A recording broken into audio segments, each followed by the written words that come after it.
Pagkatapos namin kumain si Jollibee at punta tayo ngayon sa Daraga Church. Nauna na natin itinerary pagkatapos natin kumain. Okay. Ito na kami sa, ano nga to? Daraga Church. Daraga Church. Our Lady of the Great Parish. Our Lady of Great Parish. the Great Parish. That's nice. Oh, wow. Uy, first time mo sa simbahan, kailangan mo mag-wish. First time mo ba dyan? Oh. Ayan, pwede ka mag-wish. Oh, oh. Wow. Wow! Yeah. So ang ating first destination, hindi destination, Daraga Church sa Albay. Isa sa mga sikat na pinupuntahan ng mga turista dito. Ayan. Doon tayo nang galing kanina. Tapos ito yung parking nila. Tayo nagpark ng motor. Ito yung Vulcan Mayon.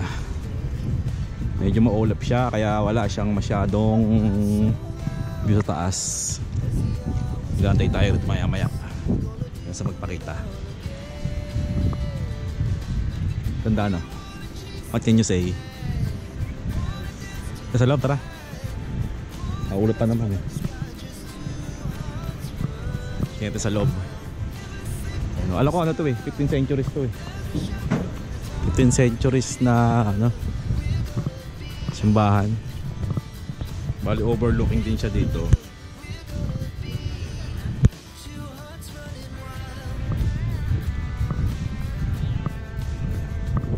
Mamaya, yan ito mamayang magpakita si Dalagang Magayon. Kuya 5 daw.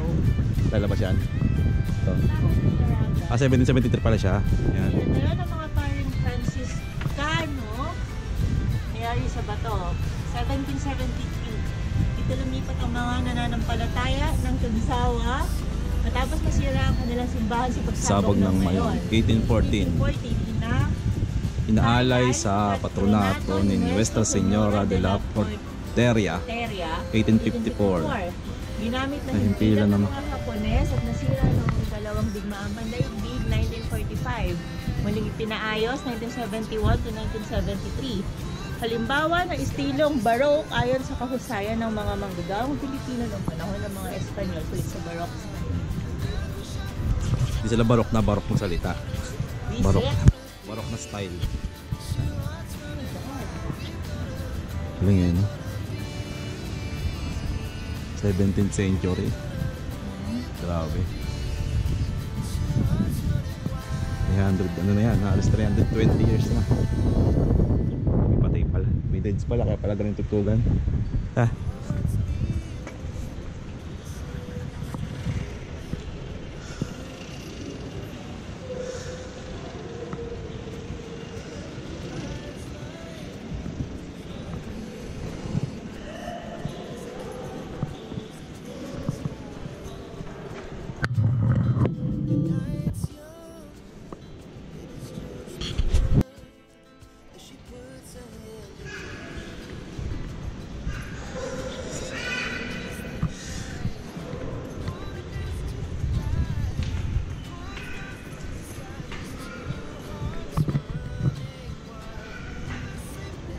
Balik na may rito.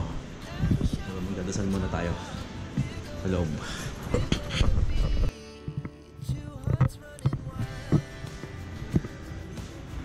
Ito yung mga old pictures.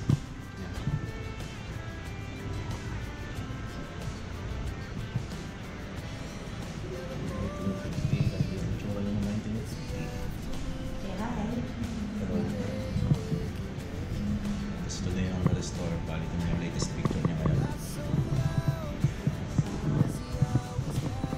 Ito yung before and after restoration. Tapos yung left side renovation. Nasa sa loob. Yung evolution of altar.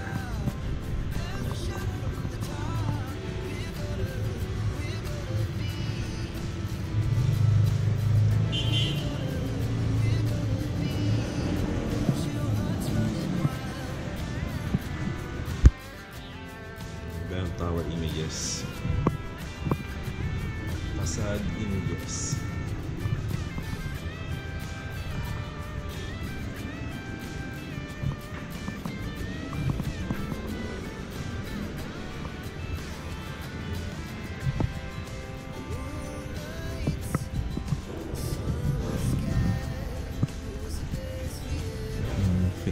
Painting noong April 2013 siya ginawa.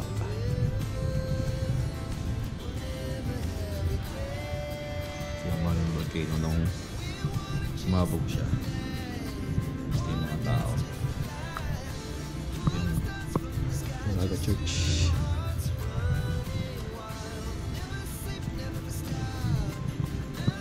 St. Jude Tadeus. St. Teresa of the Child Jesus.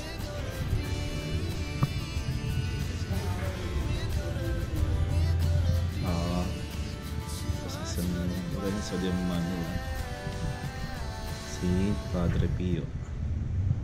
Religious images.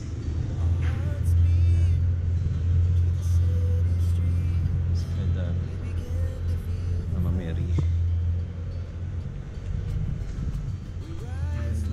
Conception.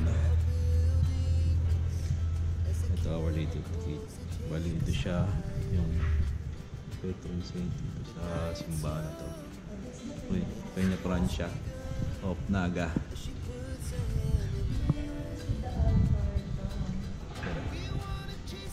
Santo Niño, Rising Christ. Dala, tapos pala to. Christ the King. Divino Rostro.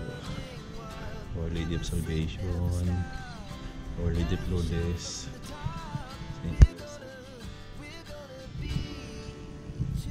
San Pedro Calungsod, Saint Francis of Assisi, Saint Clare, Saint Vincent, Herrero, San Antonio de Padua.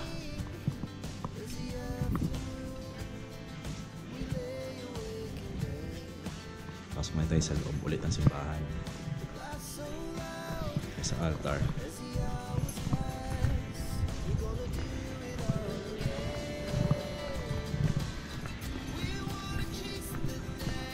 Laki ng simbahan ito, mahaba siya. Parang simbahan sa Bulacan, baby, no? Parang simbahan sa Bulacan yung haba niya. Mas mahaba to. Parang sa ganda itong pasal dito, no? No? Ganda nung ano niya, labas niya eh. Diyan, please, let ka mo, di ba i-train up? Di ba ka mag-train up? Sila rin.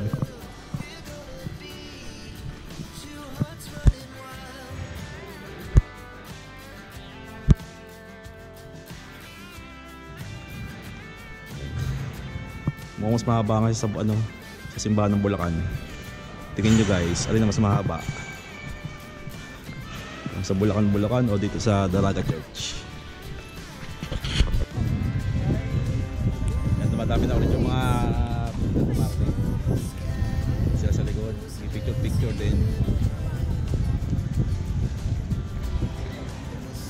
I am happy with this church because it's so makaluma.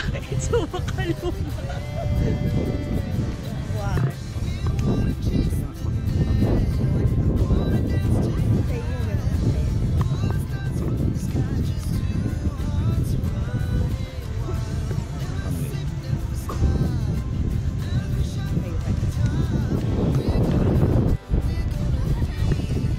Kami ng Bitinon Hills.